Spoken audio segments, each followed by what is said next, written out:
За Японд сэтгүүлчдийн өнөөдрийн амар амгалан айлтгая. Бас улсынхаа их мөндөд иргэд иргэдийнхээ бас өдрийн амар амгалан айлтгая. Тэгээ бид нар бол хүндэтгэл цаг үеийг дэлхийн ертөнцийн ч гэсэн Монгол улс ч гэсэн бид нар хамтдаа тоолж байна. Цав тахалгаснаас хойш хүнд хөдлөлтөнд дэлхийн 2 дугаар дайнаас хойш тохиолдоогүй эдийн засаг нийгмийн гүнзгий хямралыг одоо даван туулж байна гэж дэлхийн даяараа ярьж байгаа та бүхэн мэдж байгаа. Тэгээ 80 цав тахлын улмаас дэлхийд даяар 70 сая хүн өвчилж 1.6 сая хүн 8 насаараа эндэж хоногт 1 сая орчим хүн шинээр халдвар авч байгаа ийм цаг үед одоо бид амьдарч байна.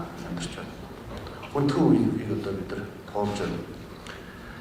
Үүнээс үүдэн улс орнуудын хоорондын харилцаа хүний нийгэм бүхэлдээ бас солдож дэлхийн эдийн засагт 12 их найд $10 тооцогдох алдагдал гарсан гэсэн одоо судалгаа гарсан байна. Энэ цар тахлын байдал цаашаа нь өргөжлүүл дахиад дэлхийн ертөнцийн нийтдээ 28 их найд орчим $10 шаардлагадах хөрөнгө санхүүжилтийг нэмж гарах зайлшгүй шаардлага бий болно гэж одоо олон улсын валютын сан бас судалж дүгнэлт гаргасныг бас манай сэтгүүлчнээс сонссон хаа гэж бодож байна. За Монгол улсын хувьд ч гэсэн одоо бид нар олон хүндрэл бэрхшээлтэй асуудлуудыг бас тоолж байна. Улсын маань эдийн засгийн нөхцөл байдал бас хүндхэн байгааг бас та бүхэн маань мэдж байгаа. Зөвхөн одоо нэг жишээ дурдахад энэ оны эхний 9 сарын байдлаар манай улсын дотоодын нийт бүтээгдэхүүний үйлдвэр 7.3% уурсан байна. Ард иргэд аж ахуйн нэмж улсын хэмжээнд эдийн засгийн хүндрэлтэй нөхцөл байдлыг одоо даван туулж байна. Гэхдээ Монгол улсын засгийн газар бол хамгийн чухал зүйлээр нэг зүйлээр анхаарал тавьж байгаа. Энэ бол ард иргэдийнхээ амнаас аюулгүй байдал, эрүүл мэндийг хамгаалах. За хоёрт нь бол одоо улсынхаа эдийн засаг, бизнес эрхлэгчнэр аж ахуйн нэгжүүдийнхээ одоо бизнесийг хэвийн байдалд оруулах, хамгаалах, ажлын байрыг хадгалж үлдэх. Аль болохоор одоо ард иргэдтэй, бизнес эрхлэгч нартай, аж ахуйн нэгжтэй тусалцаа дэмжлэг үзүүлэх чиглэлийг одоо барьж ажиллаж ирснийг та бүхэн бүгдээрээ мэдж байгаа. Өнөөдөр Монгол улсын засгийн газар бас оролдож зарим нэг шийдвэрүүдийг одоо гаргаж байна. За энэ бол одоо урд нь манай улсын төвхөнд одоо гарч байгаагүй бас ийм шийдвэрүүдээ гэж одоо бид бүхэн үзэж байгаа. Ингээд засгийн газраас бас дараах шийдвэрүүдийг гаргаж байна. Коронавирус халдварт цав тахлын үед айл өрөх зарим аж ахуйн нэгжүүдийг хэрэглээний эрчим хүч, дулаан, уур ус, усан хангамж, хогдны төлбөрийг төр хариуцах тухай ийм шийдвэр гаргалаа. 2020 оны 12 сарын 1-ээс 2021 оны 7 сарын 1 хүртэл төсөвт байгуулах. Төрийн бол орон нутгийн өмчит төвний оролцоотой хуулийн этгээд уул уурхайн олборлох, боловсруулах үйлдвэр, банк бус санхүүгийн байгууллага, криптовалютатай валютатай холбогдох үйл ажиллагаа эрхлэгч, газрын тосны бүтээгдэхүүн үйлдвэрлэх, импортлох, өөний болон жижиглэнгийн худалдаа эрхлэх тусгай зөвшөөрөл эзэмшигч, интернет, үүрэн холбооны үйл ажиллагаа эрхлэх тусгай зөвшөөрөл эзэмшигч, согтууруулах ундаа, тамхи үйлдвэрлэх тусгай зөвшөөрөл эзэмшигч, өнгөт металл, хар төмөрлөг, цементийн үйлдвэр ажиллуулж байгаа аж ахуйн нэгжүүдээс бусад одоо саяны 9 аж ахуйн нэгж үйл ажиллагаа явуулж байгаа. Бусад аж ахуйн нэгжүүдийн цахилгаан, дулааны эрчим хүч, дулааны уур, усан хангамж, хогны төлбөрийг 7 сарын хугацаатай Монгол улсын төр хариуцахаар ийм шийдвэр гаргаж байна. Нэг өсөндөө тэгэлж байна гэсэн үг. Аж ахуйн нэгжүүд төр. Саяны миний нэрлсэн 9 үйл ажиллагаа явуулж байгаа аж ахуйн нэгжүүдээс бусад аж ахуйн нэгжүүдийг. За тэгэл өсчин гоо сайхан хоолны газар, кофе шоп гэдэг одоо аж ахуйн нэгжүүд бүгд орлоо. Дугуй засварын газраас ахуулаад, хоолны газруудаас ахуулаад бүгд орно.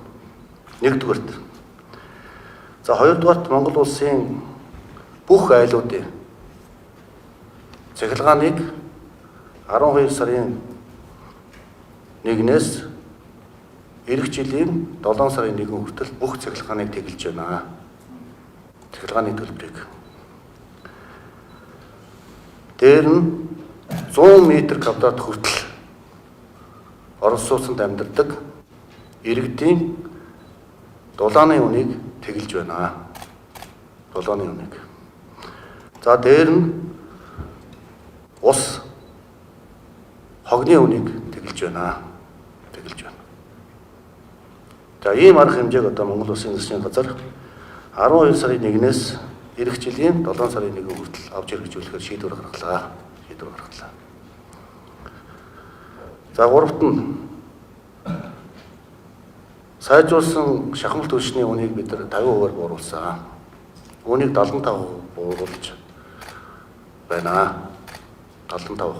Нэг ёсондоо 1 тонн одоо нүүрсний үнийг шахмал түлшний үнийг 75%-аар бууруулж байна гэсэн үг. Нэг шуудаа шахмал түлшний үнийг бид 50%-аар бууруулад 1754 болгосон шүү дээ. Энэ дээрээ одоо 25% нэхэд нэг шуудаа шахмал түлшний үнийг 75%-аар бууруулахаар 937 төгрөг болж байгаа тийм ээ. Ийм хөнгөлтийг одоо ард иргэдтэй үзүүлье. Гэсэн ийм одоо шийдвэр гаргаж байна. За мэдээж та бүхэн маань асуух бах. За энэ одоо хөрөнгө мөнгийг хаанаас гаргах юм бэ? Засаг дөрөлт маань мөнгө байхгүй байхад энэ одоо их усрыг хаанаас олох вэ гэсэн асуудлыг одоо мэдээж асууж таарна. За энэ бол Эрдэнэ төлөвлөлтөөр хариуцнаа. Бид нар 2019 онд Эрдэнэ төлөвлөлтөөрөө улсын үйлдвэрийн газар болгож бусдад алдагдсан үйлдвэрээ эргүүлж олж авсныг та бүгдээр мэдж байгаа. 2019 он 2020 онд Эрдэнэ төлөвлөлтөөр ашигтай ажилласан. Өнгөрсөн жил Эрдэнэ төлөвлөлтөөр бараг их 80 төгрөгийн татварыг улсдаа төлсөн.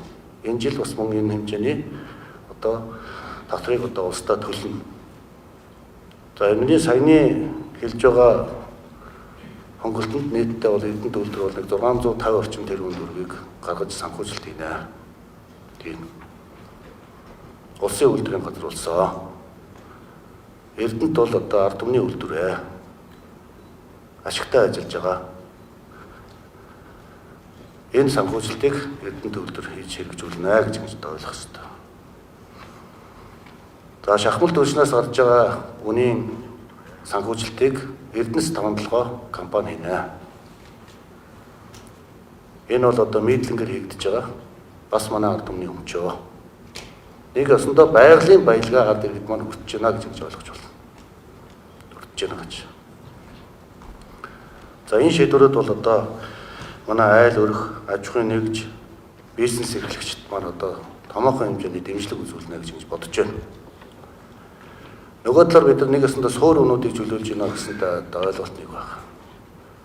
Дулаан, цахилгаан, ус хог. Энийг чөлөөснөөр одоо талхны үн нэмэгдэхгүй. Өргөн хэрэглээний барааны үн нэмэгдэх учиргүй. Яг тэгвэл төрөөс хариуцж байгаа учраас. Тийм учраас манай бизнес эрхлэгч нар аж ахуйн нэгжүүд ажлаа хийхэд зэрэгцээ өргөн хэрэглээний бараа бүтээгдэхүүний үнийг одоо нэмэх ёсгүй. Харин хямдах ёстой гэдгийг одоо бас та бүхэнд хэлье. Тэгэхээр энэ бол 7 сарын хугацаатай хэрэгжинэ. 7 сарын хугацаатай. За зүгээр жишээ болгож явахад одоо миний нэг таньдаг залуугаас би асуусан. Танах хэдүүлээ гэр бүл чинь яаж одоо хөдөлмөрлөж гин гэдэг.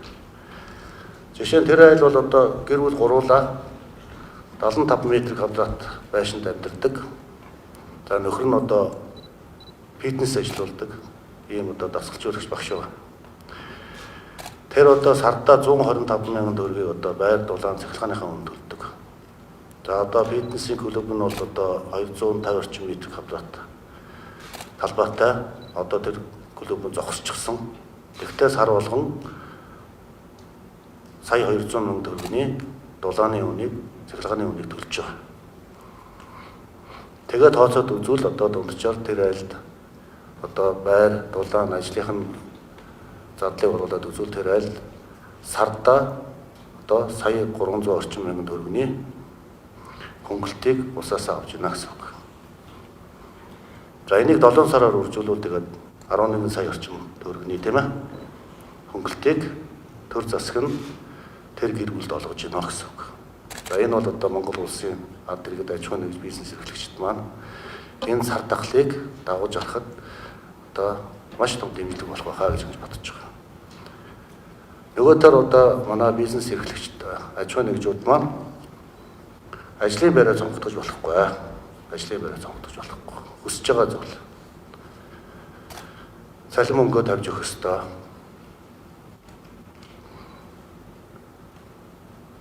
Хүнсний үйлдвэрүүд бараа бүтээгдэхүүнийг үнд оруулж болохгүй. Энэ хүнд цаг үеийг бид нар хамтдаа давж гарах ёстой. Хаана хохирол багтаагаар бид нар энэ 7 сарыг ардаа гарах хэрэгтэй байна. Гарах хэрэгтэй байна. Бид нар цав дахлаас алтал бас дахиад 6-аас 8 сар хэрэгтэй гэж засгийн газар тооцоолж байгаа. Вакцин орж ирээд ард иргэдэд хийдэл хугацааг одоо тооцож бодож байгаа. Энэ хугацааны одоо дэмжлэг ард иргэдэд үзүүлж байгаа. Бүтэн сар одоо бүх нийтийн бэлэн байдлын дэглэмж байлгаж байна. Ингээ маргааш аж ахуйн нэгжүүд маань ажиллагаандаа орноо, нэр дурдсан. Дээр одоо хотын дарга унссан шүү дээ. Ажил нь эхэлнэ. Хоолны газар нөгөө кофе шопууд.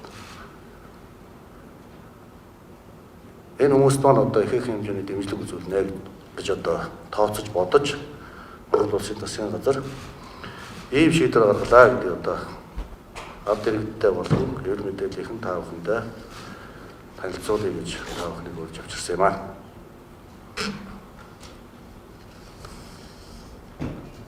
За гаргасан шийдвэр танилцууллаа. Нас сэтгүүлчид асуух зүйлээ